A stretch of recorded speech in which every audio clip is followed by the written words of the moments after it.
Hello बच्चों, कैसे हैं आप सब? मेरे साथ साथ पढ़ाई कर रहे हैं? देखते हैं, चलिए आप आज हम करते हैं 1.2 की नेक्स्ट क्वेश्चन। हमने 1.2 का क्वेश्चन नंबर 2 तक कर लिया था। पूरे पार्ट मैंने उसके करवाए थे आपको कि कैसे करना है। ये जो 1.2 एक्सरसाइज है वो फंडामेंटल थ्योरम ऑफ अरिथमेटिक के ऊपर है। फंडामेंटल थ्योरम यानी prime factorisation method. Fundamental theorem का सीधा सीधा मतलब है prime factorisation method. Applying the prime factorisation method लिखा हुआ भी है। Applying the prime factorisation method लिख के दे या फिर लिख के दे by fundamental theorem of arithmetic. एक ही बात है, ऐसा भी लिख सकता है find LCM and HCM by fundamental theorem of arithmetic. तो ऐसा लिखा भी सही है और फंडामेंटल थ्योरम लिखे तो भी सेम तरीके से ही हमें क्वेश्चंस को करना है। अब देखिए, पहले भी हमने वही करा, प्राइम फैक्टराइजेशन करा और एचसीएफ और एलसीएम फाइंड करा। यहाँ उसने दो क्वेश्चन वापस दिए, find LCM and HCF by applying the prime factorisation method. तो देखिए, सबसे पहले क्या एलसीएम निकालना है, तो सबसे पहले क्या करना चाहिए, हमें फैक्टर करना चाहिए। छोटे छोटे नंबर है, फैक्टर करना आसान है। छोटे छोटे नंबर का फैक्टर बहुत आसान होता है, बचपन से करते आ रहे हैं। 2 6 जा 12, 2 3 जा 6, 3 1 जा 3, 3 5 जा 15, 5 1 जा 5। देखिए, करने की जरूरत नहीं है मेरे को, क्योंकि 10th क्लास का मैथ्स हम पढ़ रहे हैं। ये आपको आना चाहिए और फटाफट निकालते आना चाहिए। ये हमारे क्या हो गए, फैक्टर्स हो गए। ये हमारे क्या हो गए, फैक्टर्स हो गए। और इन फैक्टर्स को क्या करना है, हमें एलसीएम निकालना है और एचसीएफ। तो आपको पता है, मैंने आपको पहले ही बताया था, एचसीएफ का मतलब होता है हाईएस्ट कॉमन फैक्टर, यानी जो तीनों में कॉमन नंबर हो वो हमारा क्या होगा, एचसीएफ। तो यहीं से हम देख लेते हैं कि इसमें कॉमन नंबर क्या है। देखिए, इसमें 3 है, इसमें 3 है, इसमें 3 है, यानी कि 3 नंबर जो है तीनों में है। 2 देखें तो 2 नहीं है इसमें, 5 देखें तो 5 नहीं है, 7 देखें तो 7 नहीं है। यानी जो 3 नंबर है वो 12 में भी आ रहा है, 15 में भी आ रहा है, 21 में भी आ रहा है। इसका मतलब ये हुआ, अब हम यहाँ पर इसके फैक्टर ऐसे लिख देंगे, 2 की पावर 2 इंटू 3। 15 के फैक्टर हमने लिख लिए 3 इंटू 5 और 21 के हमने फैक्टर लिख लिए 3 इंटू 7। तो आप देखिए 3 3 3 तीनों में कॉमन है, तो एचसीएफ ऑफ 12, 15, 21 इक्वल टू 3। बहुत आसान है, समझ में आया? बहुत आसान है।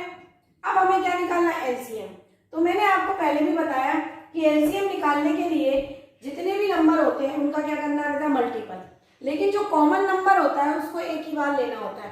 अगर ये कॉमन नंबर इसमें है, ये तीनों में है, तो एक ही बार लेना है। अगर सपोज 2 में भी कॉमन होता है तो उसको भी एक ही बार लेते हैं, क्योंकि कॉमन नंबर जो होता है वो हम जब एलसीएम निकालते हैं तो उसका मल्टीपल एक बार आ जाता है। जैसे आपने देखा हो कि आप छोटी क्लास में इस टाइप से एलसीएम निकालते थे, 12 है, 15 है और 21 है। तो हम ये डिवाइड करते जाते हैं। तो सपोज मैंने 3 से डिवाइड करा इसको, तो 3 4 जा 12, 3 5 जा 15, 3 7 जा 21। अब ये देखिए 4 एक ही बार आ रहा है, 5 एक ही बार, यानी इन सब का मल्टीपल आएगा ये। तो यहाँ पर 3 इंटू 4 इंटू 5 इंटू 7 इसका मल्टीपल एलसीएम होगा। तो यहाँ पर भी देखिए एलसीएम ऑफ 12, 13, 21 इक्वल टू, मैंने आपको बोला 3 एक बार आएगा, बाकी बचे हुए नंबर आएंगे। तो ये 2 की पावर 2 आ गया, बाकी बचा हुआ नंबर 5 आ गया, बाकी बचा हुआ नंबर 7 आ गया। तो आप यहाँ से भी मैच कर लीजिए। ये बचपन में आप एलसीएम निकालना टीचर ने जो आपको सिखाया हो वो इस टाइप से हम एलसीएम निकालते थे। चीज वही है, यहाँ भी हम वही कर रहे हैं। यहाँ हम अलग अलग फैक्टर लिख लिए मैंने, यहाँ अलग अलग हमने फैक्टराइजेशन कर लिया और उससे हम निकाल रहे हैं। तो यहाँ पर क्या आया मेरा 4, यहाँ पे 5 और यहाँ पर 7। अब देखिए कॉमन कुछ भी नहीं है तो डिवीजन नहीं होगा। तो ये जो नंबर बचे 3 4 5 7, ये जो नंबर है इसी का मल्टीपल। तो यहाँ पे देखिए ये 3 है, ये 2 की पावर 2 है, ये 5 है और ये 7 है। 4 क्या है, कंपोजिट नंबर है, हमें लिखना है प्राइम फैक्टराइजेशन। तो 2 की पावर 2, 2 इंटू 2 ये प्राइम फैक्टराइजेशन होता है। और इसका जो आंसर है, एलसीएम का जो आंसर है वो मल्टीप्लाई करके हम लिख देंगे। इसका जो आंसर आ रहा है वो आ रहा है 420। तो आंसर तो देखिए आपको निकालना है, इसका आंसर मैंने लिख दिया 420। इन सबको मल्टीप्लाई करेंगे तो आंसर एलसीएम का क्या आ रहा है, 420। तो क्लियर है, समझ में आया? मतलब मेन चीज ये है, एचसीएफ का मतलब है कि जो सारे नंबर्स हैं उनके फैक्टर्स निकालें, जो कॉमन नंबर है, जो कॉमन फैक्टर है, वो हमारा क्या है, एचसीएफ है। और एलसीएम जो है, कॉमन को एक बार लेना है, बाकी बचे हुए नंबर्स को मल्टीप्लाई कर देना है, तो वो हमारा क्या होता है, एलसीएम। और फिर जो नंबर आए उसको मल्टीप्लाई तो बच्चों वाला बात है, फिर आप मल्टीप्लाई करके आंसर लिख दीजिए। तो ये आंसर मेन तो समझ में आना चाहिए कि कौन से नंबर लेना है, वो ज्यादा इंपॉर्टेंट है। मल्टीप्लाई करना तो फिर हम कर ही लेंगे, फाइनल आंसर तो निकल ही जाता है। क्लियर है? तो एचसीएफ क्या होता है, एलसीएम क्या होता है, ये आपको समझ में आया होगा। अब यहाँ पर देखिए दूसरा क्वेश्चन लिखा हुआ है, ये 17, ये 23 है, ये 29, ये आपको दिख रहा है, ये सारे के सारे क्या है, प्राइम नंबर है, इसमें कुछ भी कॉमन नहीं है, तो इसका एचसीएफ क्या होगा, कॉमन कुछ भी नहीं दिख रहा है, तो एचसीएफ ऑफ 17, 23, 29 सबके फैक्टर में टेबल कुछ भी कोई भी टेबल रिपीट नहीं हो रही है। 17 एक अलग नंबर है, 23 एक अलग नंबर है, 29 एक अलग नंबर है। जब ये सारे नंबर अलग है तो एचसीएफ क्या होगा, 1। जब कोई नंबर कॉमन नहीं है तो 1 तो हर नंबर का मल्टीपल होता है, 1 तो हर नंबर की छाया होती है, शेडो होती है, 1 तो हर एक नंबर के पीछे होता है, तो 1 हमें इसका क्या हो जाएगा, हमारा एचसीएफ हो जाएगा। क्लियर है, समझ में आया? कोई नंबर कॉमन नहीं है तो 0 नहीं लिख देना है, क्या आएगा उसका एचसीएफ, 1 क्या है, सभी में होता है।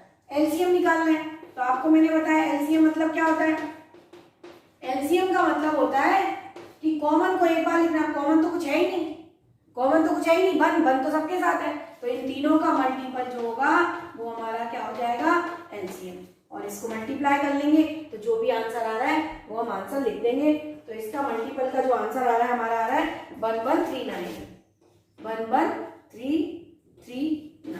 ये देखिए, तो मल्टीप्लाई करके आप लिख सकते हैं। यहाँ हम बोर्ड पे मल्टीप्लाई करके टेबल करेंगे तो ये तो बहुत टाइम खराब हो जाता है, इसलिए यहाँ पर ये आंसर जो है मेन चीज समझ में आना चाहिए कि एलसीएम निकलता कैसे है। ये एलसीएम निकाल दिया और इसका आंसर आ रहा है 1139, जो कि आप मल्टीप्लाई करके निकाल सकते हैं। क्लियर है? तो हमने क्या करा, एचसीएफ निकाला, एलसीएम निकाला, दोनों अलग नंबर, यहाँ कुछ कॉमन आ रहा था और यहाँ कुछ भी कॉमन नहीं आ रहा था। जब कुछ भी कॉमन नहीं था तो ऐसे नंबर का एचसीएफ 1 होगा और एलसीएम उन तीनों का मल्टीप्लाई होगा। क्लियर है, समझ में आया? अब हम आते हैं इसके नेक्स्ट क्वेश्चन पर।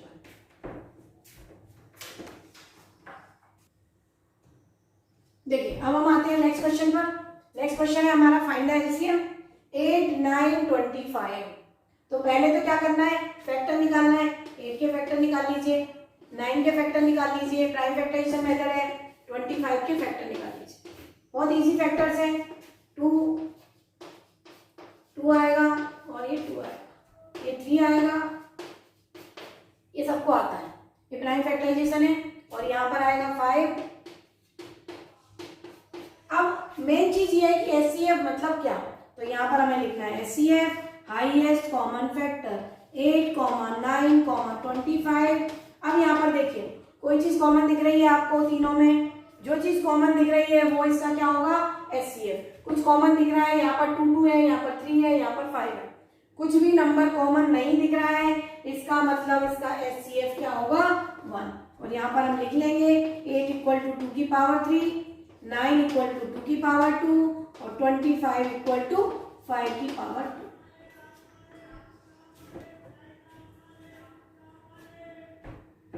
तो ये हमने लिख दिया कि 25 = 5 की पावर 2। तो ये 8, 9, 25। अब आप इनमें देखिए, यहाँ पर ये है 3 का स्क्वायर, यहाँ पर है ये 3 का स्क्वायर, ये 5 का स्क्वायर और ये 2 का क्यूब।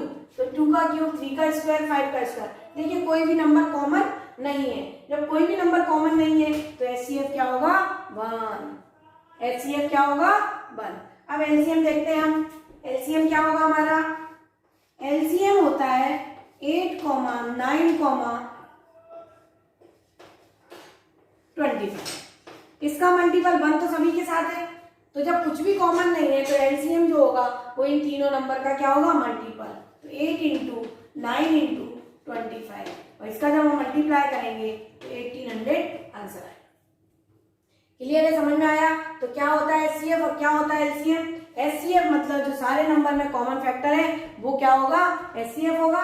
और एलसीएम का मतलब होता है जो सारे नंबर लेना है लेकिन कॉमन नंबर को एक बार लेना है, यानी एचसीएफ इंटू रिमेनिंग नंबर का मल्टीप्लीकेशन एलसीएम होगा। ये कंसेप्ट दिमाग में बैठा लीजिए कि एलसीएम जो होता है कॉमन नंबर को एक बार लिखते हैं और बाकी बचे हुए नंबर का मल्टीपल लिख देते हैं, तो वो हमारा क्या आता है एलसीएम।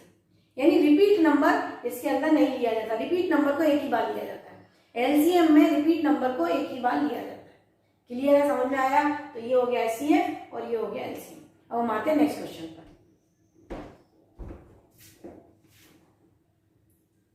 देखिए अब हम आते हैं क्वेश्चन नंबर 4 पर। क्वेश्चन नंबर 4 क्या है हमारा, इसमें 2 नंबर का एचसीएफ दे रखा है और उन्हीं 2 नंबर का एलसीएम पूछा। तो यहां पर हम प्राइम फैक्टराइजेशन करने नहीं जाएंगे, ना ही उसने लिखा है और ना ही हम करेंगे। लेकिन हमें एक थ्योरम मालूम है कि एचसीएफ इंटू एलसीएम, ये देखिए हमने पढ़ा हुआ है पहले ही क्वेश्चन में, मैंने आपको कराया था। एचसीएफ इंटू एलसीएम होता है multiplication of product of 2 number. Product of 2 number HCF of A comma B, LCM of A comma B, 2 number है, उनका एचसीएफ उनका एलसीएम बराबर होता है प्रोडक्ट ऑफ नंबर।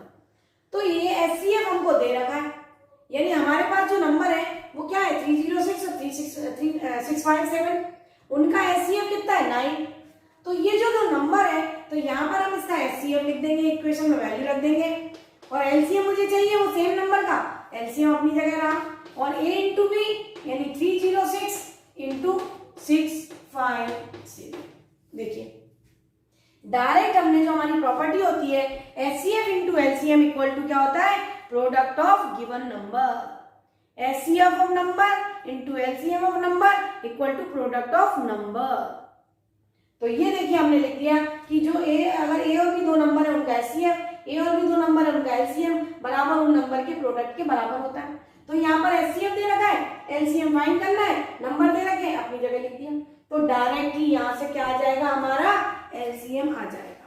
तो एलसीएम बराबर हो गया हमारा 306 इंटू 657 अपॉन 9, और इसको 9 से काट लो, तो 9 से हम काट लेंगे तो ये जो है ये 3 से काटा, 3 3 जा 9, 3 1 जा 3, 3 0 8, ये हो गया 3 3 जा 9, 3 4 जा 12। तो ये हमारे पास आ गया 34 इंटू 657, और इसका मल्टीप्लाई करेंगे तो इसका जो मल्टीपल आएगा वो हमारा आएगा 22338, 22338। ये मल्टीप्लाई तो देखिए ये डायरेक्ट में जो आंसर लिख रही हूँ यह मल्टीप्लाई तो आप रफ में आपको करना ही पड़ेगा। 34 इंटू 657 का मल्टीप्लाई करेंगे तो हमारा आंसर आएगा 22338। तो ये आपको ही करना है। बाकी मेन चीज है मेथड कि अगर एचसीएफ गिवन है डायरेक्ट एलसीएम निकाल सकते हैं, एलसीएम गिवन है डायरेक्ट एचसीएफ निकाल सकते हैं। किस फॉर्मूले से निकालना है, एचसीएफ इंटू एलसीएम बराबर होता है प्रोडक्ट ऑफ 2 नंबर। तो ये प्रॉपर्टी बहुत इंपॉर्टेंट है, इसके ऊपर भी क्वेश्चन दिया हुआ है। यहाँ पर उसने एलसीएम पूछा है तो एलसीएम देख के एचसीएफ भी पूछ सकता था, तो एक ही चीज है, करने का तरीका वही है। हो सकता है एचसीएफ एलसीएम दे देता, एक नंबर दे देता तो दूसरा नंबर पूछ सकता था। तो इस इक्वेशन में जो भी गिवन है वो रख दो और जो अननोन है उसको लीनियर की तरह फाइंड कर।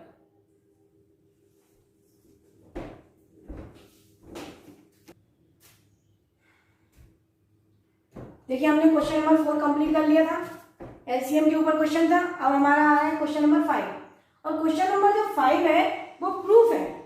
प्रूफ कैसा है, जिसको हमें लिखना है समझ में आ जाएगा तो ही हम लिख पाएंगे। तो सबसे पहले मैं आपको क्वेश्चन समझाऊं और लिखना कैसे, देखिए लिखने के नंबर मिलते हैं, इसमें बहुत सारे प्रूफ है, जैसे √3 इज एन इरेशनल नंबर, हमें शो करना है बाय कॉन्ट्रडिक्शन मेथड। तो भाई लिखना आना चाहिए ना कि हम कैसे कैसे स्टेप को लिखें, और हर चीज को रट नहीं सकते, समझ के ही लिखना पड़ेगा आपको। तो जैसे ये क्वेश्चन है हमारा, ऐसे बहुत सारे क्वेश्चन बनते हैं। आपके एनसीईआरटी में केवल एक क्वेश्चन दे रखा है। क्या क्वेश्चन दे रखा है, check whether 6 to the power n can end with the digit 0 for any natural number n।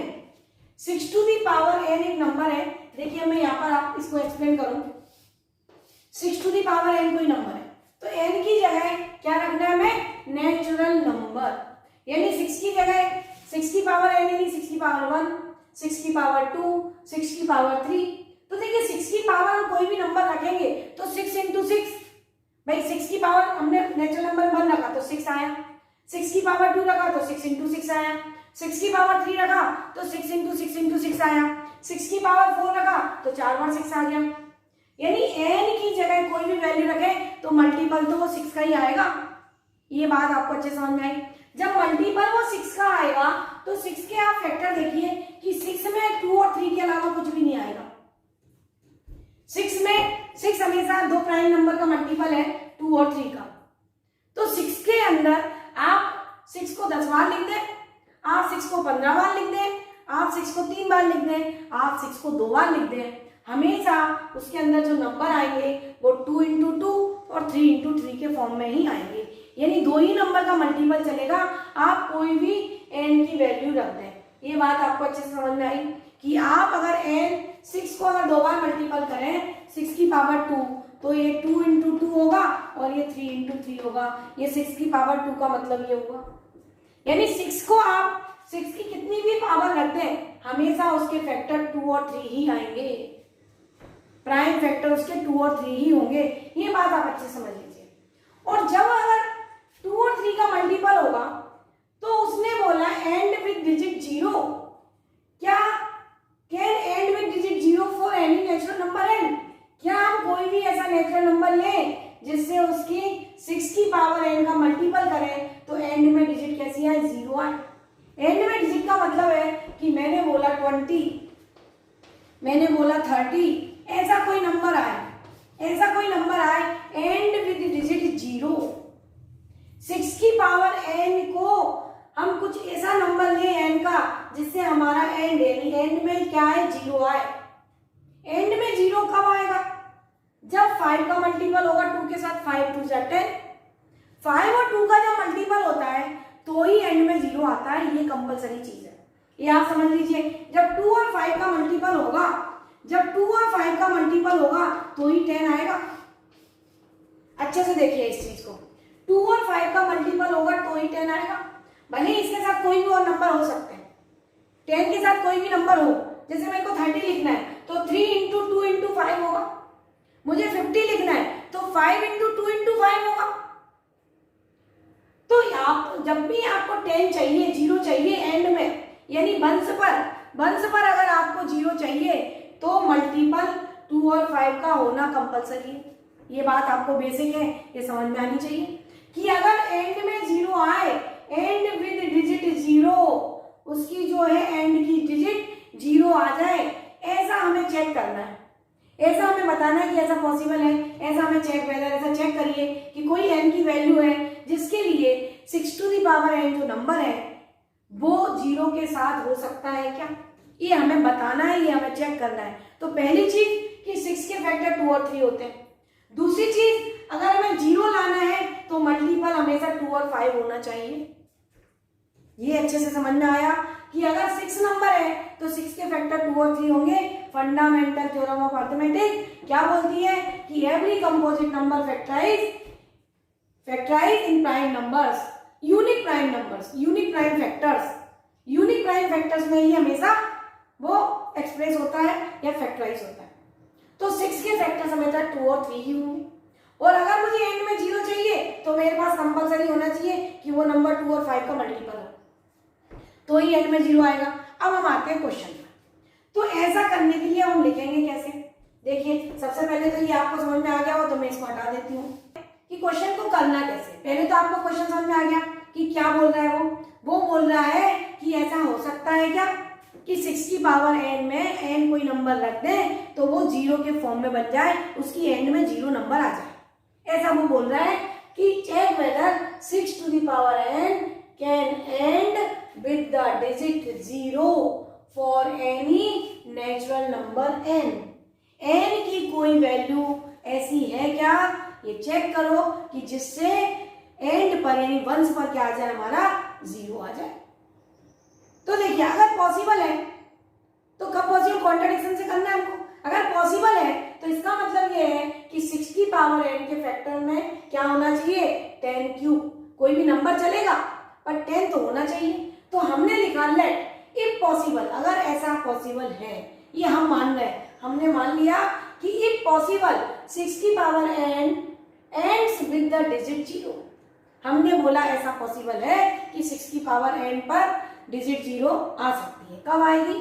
अगर 6 की पावर n के फैक्टर का फॉर्म ये हो, 6 की पावर n के फैक्टर 10 क्यू हो, 10 का मल्टीपल हो, तो ये चीज पॉसिबल है। ये हमने बोला कि हाँ अगर पॉसिबल है तो 6 की पावर n के ऐसे फैक्टर होना चाहिए q is a natural number. यानी मैंने लिखा 2 × 5 × 1, 2 × 5 × 2, 2 × 5 × 6, कोई भी नंबर। लेकिन 5 जो है इसका मतलब क्या हुआ कि 6 की पावर n के कितने फैक्टर होना चाहिए? 10 के साथ 2 और 5 भी इसके फैक्टर होना चाहिए। इसका मतलब ये हुआ 6 की पावर n जो नंबर है उसके फैक्टर क्या होना चाहिए? अगर n में 0 चाहिए मुझे तो इसका मतलब है कि इसके फैक्टर क्या होना चाहिए? 2 × 5 और कोई भी नंबर। भाई हम n का नंबर बढ़ाते जाएंगे तो नंबर तो बढ़ेंगे, पर वो नंबर किस फॉर्म में होना चाहिए? 2 और 5 का मल्टीपल होना कंपलसरी है। लेकिन अब हम अगर जानते हैं कि 6 की पावर n, 6 के फैक्टर हमेशा 2 और 3 होते हैं। मैंने ये आपको बताया कि 6 की पावर n के जो है फैक्टर कितने होते हैं? 6 की पावर n के फैक्टर 2 × 2 × 2 n टाइम्स और 3 × 3 × 3 n टाइम्स फैक्टर होंगे अगर पावर n है। जैसे अगर हम 6 लिखते हैं तो 6 के फैक्टर क्या होते हैं? 2 × 3 होते हैं। अगर इसकी पावर बढ़ाते जाएंगे तो 2 के नंबर उस हिसाब से बढ़ते जाएंगे और 3 के नंबर भी उसी हिसाब से बढ़ते जाएंगे। तो हमने देखा कि 6 की पावर n में तो केवल 2 और 3 ही फैक्टर है। हमने देखा कि 6 की पावर n में केवल 2 फैक्टर आता है और 3 प्राइम नंबर आता है और 2 प्राइम नंबर आता है। 2 के मल्टीपल होते हैं फैक्टर्स और 3 के मल्टीपल होते हैं फैक्टर। क्लियर है? समझ में आया? तो यहां पर आप देखिए कि 5 is a prime factor of 6 to the power n। इसका मतलब ये हुआ, अगर हमने ऐसा बोला कि 6 की पावर n के एक फैक्टर है तो इसका मतलब ये हुआ कि 6 का एक फैक्टर 5 है, कि 5 is a prime factor of 6 to the power n। यहां से जो हमने लिखी भाषा, जो कुछ भी लिखा, उसका मतलब ये हो गया कि 6 का एक फैक्टर 5 है, 6 टू द पावर n का एक फैक्टर 5 है। हमने जो बोला उस हिसाब से हमने लिखा। लेकिन हम जानते हैं, लेकिन दैट इज हम जानते हैं ये 6 टू दी पावर n के फैक्टर 2 × 2 × 2 n टाइम्स होता है या 3 × 3 × 3 n टाइम्स होता है। तो विच इज नॉट पॉसिबल। क्या 5 6 टू दी पावर n का फैक्टर पॉसिबल है? यहां से देखिए नहीं, तो which is not possible. 6 to the power n का ये फैक्टर नहीं हो सकता। क्लियर है? तो यहां पर देखिए विच इज नॉट पॉसिबल, ये लिख दिया। अब ये कैसे लिखा हमने?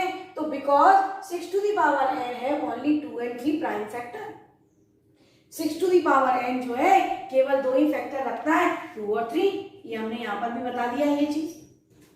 तो कैसे कैसे होते हैं ये 2 और 3 factor? By fundamental theorem of arithmetic, factorisation of composite number is unique.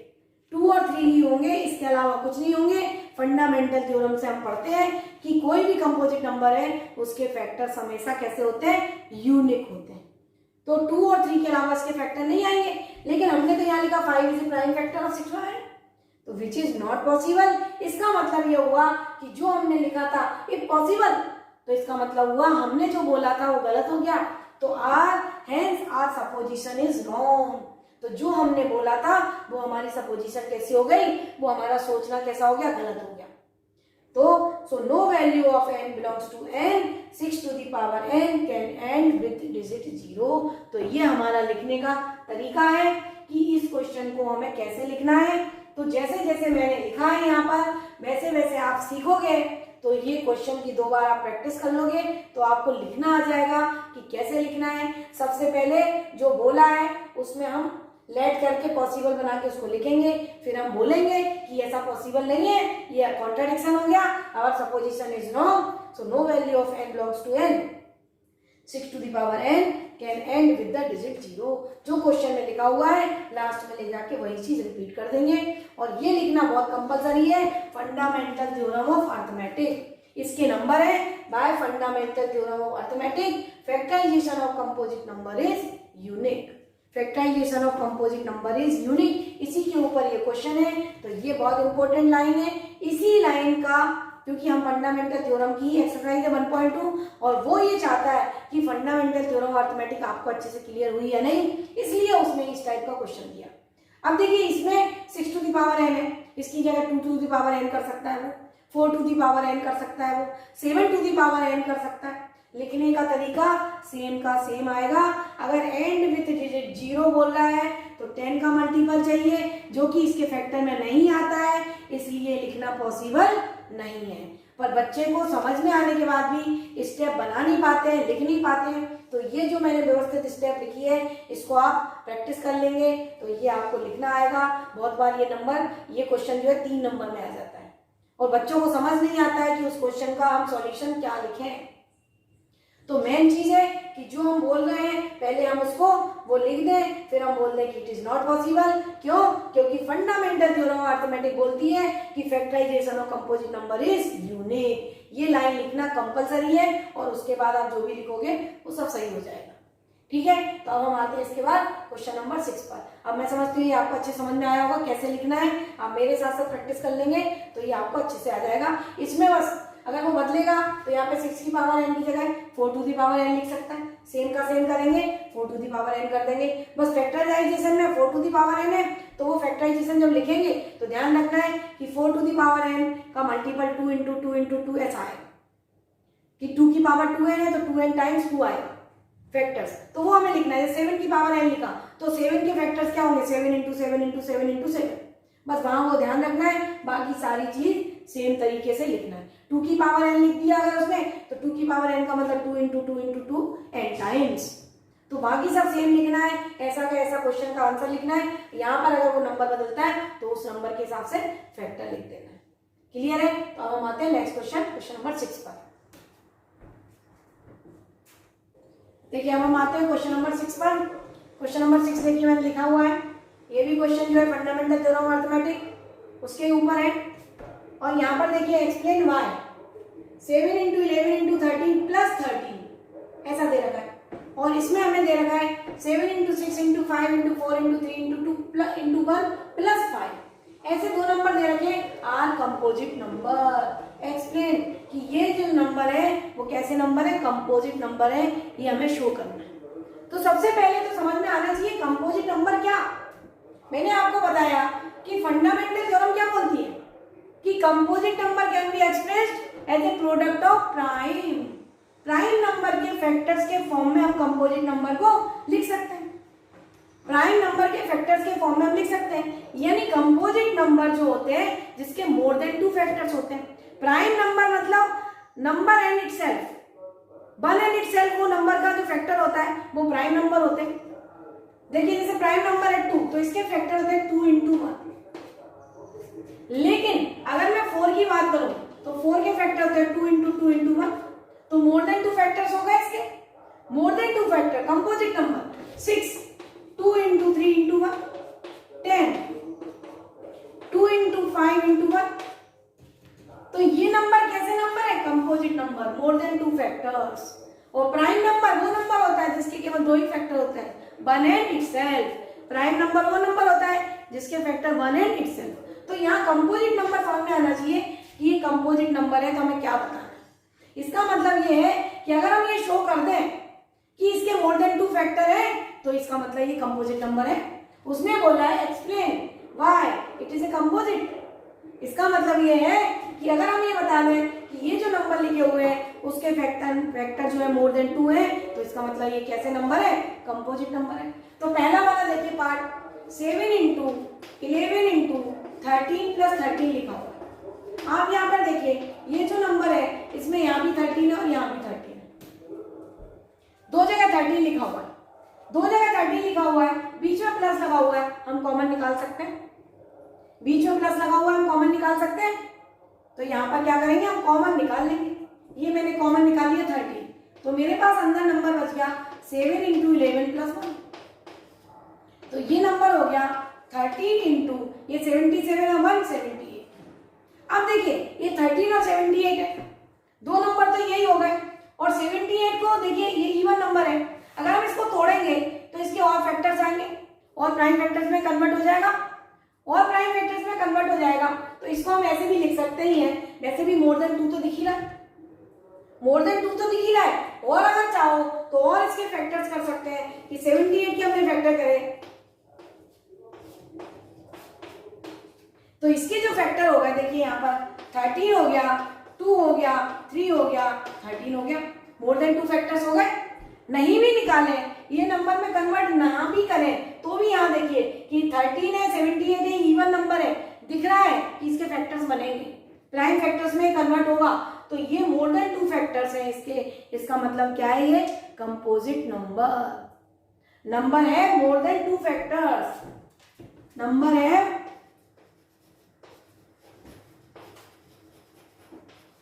more than 2 factors, more than 2 factors. So therefore number is composite.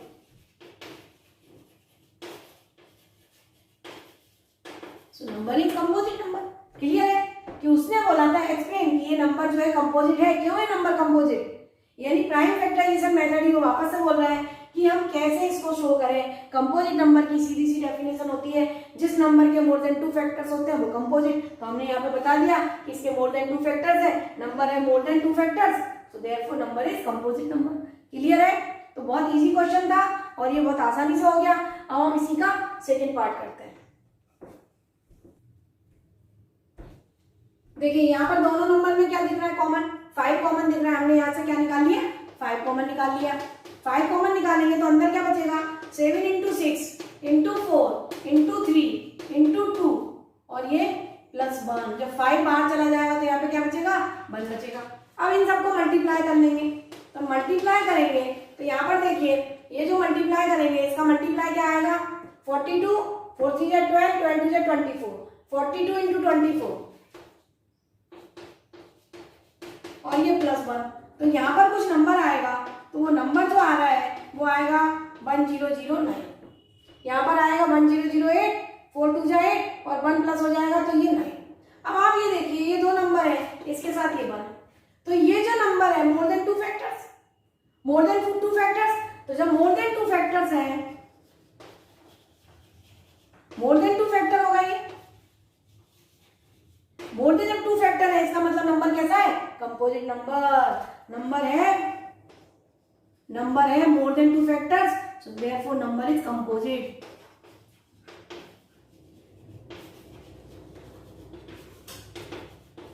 Main चीज ये बताना वो पूछ रहा है, एक नंबर में क्वेश्चन आता है और वो एक्चुअली आपसे कंपोजिट नंबर की प्रॉपर्टी पूछना चाहता है कि आपको बच्चों को कंपोजिट नंबर बात समझ में आती है या नहीं, प्राइम फैक्टराइजेशन समझ में आता है कि नहीं। फंडामेंटल थ्योरम से वो ये शो कर रहा है कि every composite number can be expressed as the product of prime. ये बात आपको अच्छे समझ में आ रही है, वो ये पूछ रहा है। दूसरा वो कंपोजिट नंबर बोल रहा है कि कंपोजिट नंबर क्या होता है, ये आता है नहीं, ये हमें पता है कि जो नंबर प्राइम नहीं है वो कैसे है, कंपोजिट नंबर है, यानी उनके more than 2 factor. Prime number के 2 ही फैक्टर होते हैं और कंपोजिट नंबर के 2 से ज्यादा फैक्टर्स होते हैं। 4 is a smallest composite number, तो 2 × 2 × 1 मोर देन 2 फैक्टर होते हैं, उसको हम बोलते हैं कंपोजिट नंबर। तो यहाँ पर भी देखिए ये सब आपको बताऊं कि मल्टीप्लाई करने की जरूरत बिल्कुल भी नहीं थी। हम चाहे तो ऐसा भी लिख सकते हैं क्योंकि एक नंबर ही है और इसको सॉल्व करेंगे एक नंबर ही आएगा और मल्टीपल एक तो होता ही है। तो ये जरूरत नहीं है इसको कि हम इसमें टाइम खोटा करें, कुछ भी नहीं करना है हमें डायरेक्ट यहाँ इस स्टेप पर भी लिख सकते हैं कि एक नंबर ये हो गया, एक नंबर सॉल्व करने पर ये आएगा और एक नंबर ये, तो नंबर है more than 2 factors, so therefore number is a composite number. Clear है, समझ में आया कंपोजिट नंबर। अब हम आते हैं नेक्स्ट क्वेश्चन पर। अब हम आते हैं क्वेश्चन नंबर 7 पर। क्वेश्चन नंबर 7 क्या है, देखिए मैंने लिखा हुआ है बोर्ड पर, there is a circular path around a sport field. Sport field के चारों तरफ एक सर्कुलर पाथ है, 2 लोग हैं, एक सोनिया है और एक रवि है। Sonia takes 80 minute to drive 1 round of the field. वो फील्ड के चारों ओर राउंड लगाते हैं, दोनों एक ही जगह से चालू करते हैं लेकिन दोनों का टाइम अलग अलग है। Sonia takes 18 minutes to drive 1 round of the field, while Ravi takes 12 minute for the same round लगाने में रवि को 12 मिनट लगते हैं और सोनिया को लगते हैं 18 मिनट। एक फील्ड के चारों ओर हम घूम रहे हैं, एक व्यक्ति को कम समय लग रहा है और एक को ज्यादा लग रहा है। इसका मतलब ये हुआ कि दोनों की स्पीड अलग अलग है। भाई या तो एक छोटा है एक बड़ा है, या फिर दोनों की स्पीड अलग अलग है, दोनों को क्योंकि जगह सेम है, राउंड सेम है, लेकिन एक 15 मिनट, एक 12 मिनट ले रहा है और एक 18 मिनट ले रहा है for the same. Suppose they both start at the same point and the same time and go in the same direction. एक पॉइंट से स्टार्ट करते हैं, सेम समय में स्टार्ट करते हैं और एक ही दिशा में भागना चालू करते हैं, सब कुछ सेम तरीके से करते हैं, तो भी एक को 18 मिनट लगते हैं और एक को 12 मिनट लगते हैं। लेकिन वो बोल रहे हैं आफ्टर हाउ मेनी मिनट्स, अब दोनों चलना स्टार्ट हो गए। पहले पॉइंट से हमने विसिल बजी और दो बच्चों ने दौड़ना स्टार्ट करा, तो वो ये पूछ रहा है कि how many minute will they meet again, ऐसा कौन सा समय होगा, ऐसे कितने मिनट होंगे जिसके बाद meet again at the starting point, कि जहां से वो चलना स्टार्ट करे थे वहां आके वो मिल सकते हैं। ऐसा वो कौन सा समय होगा, ऐसे कितने मिनट बाद ऐसा होगा, कितने समय बाद ऐसा होगा कि वे दोनों फिर से स्टार्टिंग पॉइंट पर मिल जाएं। ये हमारा क्वेश्चन है। तो ये बात तो क्लियर है कि दोनों ने चलना स्टार्ट करा, एक को 18 मिनट लगे, एक को 12 मिनट लगे, तो ये तो पक्का है कि 18 और 12 से तो ज्यादा समय लगेगा। भाई ये घूम रहा है 18 मिनट लग रहे हैं, घूम रहा है 12 मिनट लग रहे हैं, तो ऐसा घूमेंगे और आगे घूमेंगे और आगे घूमेंगे, यानी इसका मतलब कुछ मल्टीपल में नंबर आएगा। इसका मतलब ये हुआ कि इन दोनों का कोई लीस्ट मल्टीपल होगा, इन दोनों का कोई लीस्ट मल्टीपल होगा, उस मल्टीपल पर आके ये दोनों फिर से मीट कर जाएंगे। तो 12 और 18 का अगर हम एलसीएम निकाल दें तो वो क्या होता है, लीस्ट कॉमन मल्टीपल। तो हमें इस क्वेश्चन में क्या करना है, एलसीएम निकालना है, किसका, 12 और 18 का। लीस्ट कॉमन मल्टीपल ही नंबर होगा, देखिए छोटा तो हो नहीं सकता, छोटा नंबर एचसीएफ होता है। भाई 18 मिनट उसको लग रहा है एक राउंड में, जब वो पहली बार आया 18 मिनट के बाद पहले पॉइंट पर आया और वो 12 मिनट के बाद पहले पॉइंट पर आया, तो भाई जब वो 18 मिनट के बाद 12 मिनट वाला जो है वो तो आगे बढ़ गया, 18 मिनट वाला बाद में आया तो मिले नहीं ना। इसका मतलब है और राउंड लगाएंगे, और राउंड लगाएंगे उसके बाद कहीं जाके मिल सकते हैं। तो वो इसका मतलब ये हुआ कि इसका जो लीस्ट मल्टीपल है, कोई ऐसा मल्टीपल नंबर है जिस पर आके वो दोनों मिल सकते हैं। इसका मतलब है कि अगर दोनों का हम एलसीएम निकालें और जो नंबर आएगा वो ऐसा नंबर होगा जब वो आके वहां पर मिल सकते हैं। तो क्या निकालना है हमको, इन दोनों का एलसीएम। 12 और 18 का क्या निकालना है हमको, एलसीएम। तो 12 का 12 के फैक्टर कर लीजिए, 18 के फैक्टर कर लीजिए,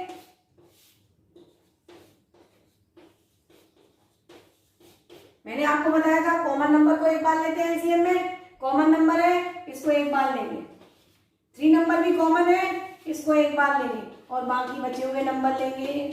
ये मैंने आपको पहले ही बताया एलसीएम कैसे लिखा जाता है नंबर का, कि जो कॉमन नंबर होता है उसको एक बार, 2 यहाँ पर कॉमन है एक बार, 3 यहाँ पर कॉमन है एक बार, बाकी बचे हुए नंबर क्या है 2 और 3, तो 2 और 3 लिख दिया। तो यहाँ पर देखिए 9 4 जा 36, यानी 36 मिनट के बाद, after 36 minute they meet again at the starting point, वो वापस से स्टार्टिंग पॉइंट पर मिल सकते हैं 36 मिनट के बाद। क्लियर है, समझ में आया कि वो आफ्टर हाउ मेनी मिनट्स, कितने समय के बाद, यानी 36 मिनट के बाद फिर वो मिल सकते हैं। क्लियर है, तो कब हमें एलसीएम निकालना है, कब एचसीएफ निकालना है, क्वेश्चन को हमें समझ के करना है, समझ के करोगे कभी भी गलत नहीं होगा। तो आज हमने जो एक्सरसाइज कंप्लीट की है वो 1.2 एक्सरसाइज कंप्लीट की है, जो कि पूरी की पूरी फंडामेंटल थ्योरम ऑफ अरिथमेटिक यानी प्राइम फैक्टराइजेशन मेथड पर आधारित थी। ये हमने पूरी की पूरी आज एक्सरसाइज कंप्लीट कर ली है और इसके बाद हम आएंगे नेक्स्ट लेक्चर पर, नेक्स्ट वीडियो बनाएंगे 1.3 एक्सरसाइज का। तो आप मेरे साथ बने रहिए, कंटिन्यूअस पढ़ते रहिए। Thank you.